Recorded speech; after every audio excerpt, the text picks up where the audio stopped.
जय भोलेनाथ। कैसे हैं आप सभी लोग। उम्मीद करती हूँ कि आप सभी लोग अच्छे होंगे। भगवान गौरी शंकर की कृपा आपके ऊपर यूं ही बनी रहे। और 1 महीने से मैं वीडियोस नहीं डाल पा रही थी, काफ़ी मैं बिज़ी थी, तो मैंने सतचंडी महायज्ञ का आयोजन किया था जो कि माता रानी की कृपा से सफल हुआ। उसकी पिक्स में डाल दूंगी। और अब मैं सावन के महीने में पड़ने वाले व्रत त्यौहार की बात करना चाह रही हूँ कि सावन के महीने में कौन से व्रत और त्यौहार पड़ेंगे। तो 3 जुलाई को सोमवार को गुरु पूर्णिमा है और 4 जुलाई दिन मंगलवार को पहला मंगला गौरी का व्रत रखा जाएगा। तो सावन महीने की शुरुआत फ्रेंड्स दिन मंगलवार से हो रही है और पूरे 9 मंगल के व्रत रहे जाएंगे, मंगला गौरी के व्रत। और सबसे आखिरी का जो व्रत पड़ेगा वो 29 अगस्त को पड़ेगा। तो वो कन्याएं जिनके विवाह में किसी प्रकार से विलम्ब हो रही है, राहु की महादशा, शनि की महादशा और महामांगलिक जो हैं, जिनका कि मंगल पीड़ित अवस्था में है, सप्तम स्थान में है, 8वें भाव में है और उस वजह से शादी नहीं हो पा रही है, तो आप मंगला गौरी का व्रत करके माता महागौरी से आशीर्वाद प्राप्त कर सकते हैं। मैं ये व्रत कर चुकी हूँ। अगर जो आपको डिटेल चाहिए तो आप लोग कमेंट बॉक्स में बताइएगा। फिर भी मैं जनरल बात बता देती हूँ कि इसका व्रत कैसे रहा जाएगा।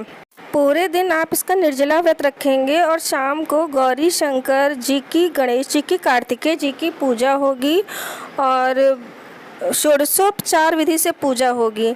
मैंने तो 16 चीज़ें चढ़ाई थी, जैसे फूल हैं और 16 फल हैं। तो इस तरह से मैंने पूजा की थी। 16 चावल हैं तो 16-16 की संख्या मैंने चढ़ाया था।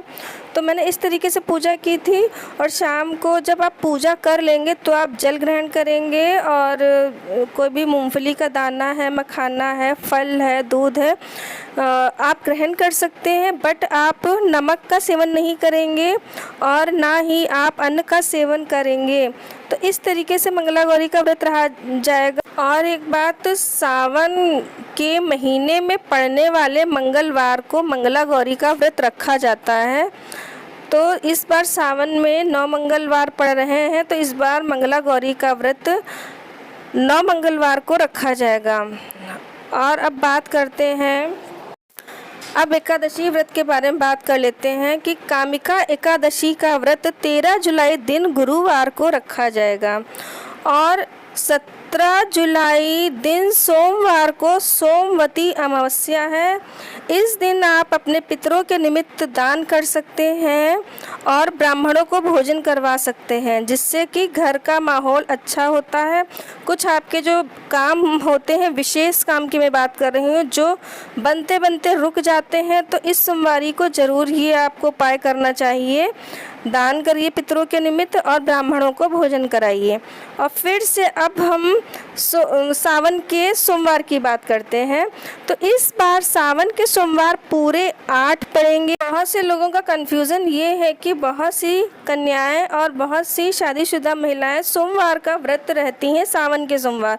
तो वो ये कह रही हैं कि सावन के जो 4 सोमवार रहे कि पूरे 8 रहे।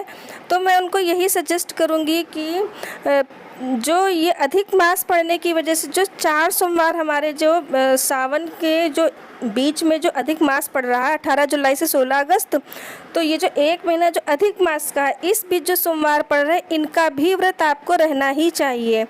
इससे और अधिक आपको भगवान शिव, माता महागौरी की कृपा मिलेगी और आप पूरे 8 सोमवार का व्रत रहिए।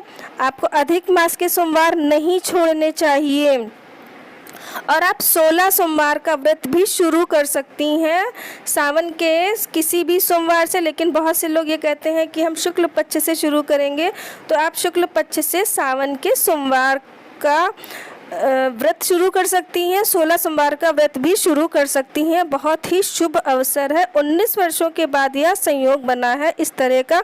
और सावन इस बार 30 या 31 दिन का नहीं, पूरे 59 डेज़ का होने वाला है।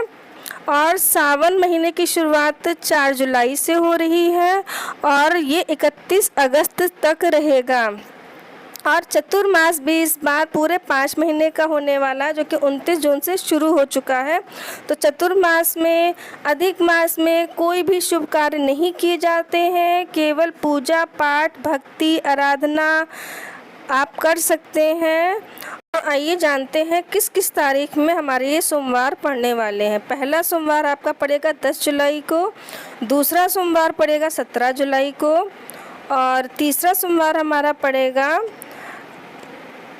24 जुलाई को और चौथा सोमवार हमारा 31 जुलाई को पड़ेगा और पांचवा सोमवार 7 अगस्त को पड़ेगा, छठा सोमवार 17 अगस्त को, सातवां सोमवार 21 अगस्त को पड़ेगा, आठवां सोमवार हमारा 28 अगस्त को पड़ेगा। तो ये सावन के महीने में पड़ने वाले सोमवार की सूची थी। तो फ्रेंड्स, अगर जो आप सावन के महीने के सोमवार का व्रत रहकर और पूरे महीने सावन में मंदिर जाने का संकल्प लेते हैं, उनको जल चढ़ाने का, शिव जी को दूध, बेलपत्र, चंदन अर्पित करने का अगर जो आप संकल्प लेकर अपनी भक्ति, अपनी कामना के लिए अगर जो आप मंदिर जाने का संकल्प लेते हैं तो भोलेनाथ की कृपा हमको प्राप्त होती है, क्योंकि आप लोगों को पता है कि भोलेनाथ अवघड़ दानी हैं और केवल एक लोटा जल से वो प्रसन्न हो जाते हैं। तो मेरे हिसाब से तो आप लोगों को मंदिर जाना चाहिए और भगवान भोलेनाथ की कृपा अवश्य प्राप्त करनी चाहिए। मैं तो बहुत एक्साइटेड हूँ। सावन का महीना इस बार 2 महीना रहेगा। तो फ्रेंड्स, अगर जो आपको दी गई जानकारी अच्छी लगी हो तो चैनल को सब्सक्राइब करिए, लाइक करिए, शेयर करिए। और अभी मैं अधिक मास पर वीडियो लाने वाली हूँ। सावन में कैसे शंकर जी का अभिषेक करना चाहिए, इन सब पर भी वीडियो लाने वाली हूँ। तो अगर जो आपको कोई भी दी गई जानकारी अच्छी लगती है तो उसको शेयर कर दिया कीजिए और लाइक कर दिया कीजिए और सब्सक्राइब भी कर दीजिए, ताकि मेरी नेक्स्ट आने वाली वीडियो का नोटिफिकेशन आप तक पहुँच सके। ओम नमः शिवाय। जय भोलेनाथ।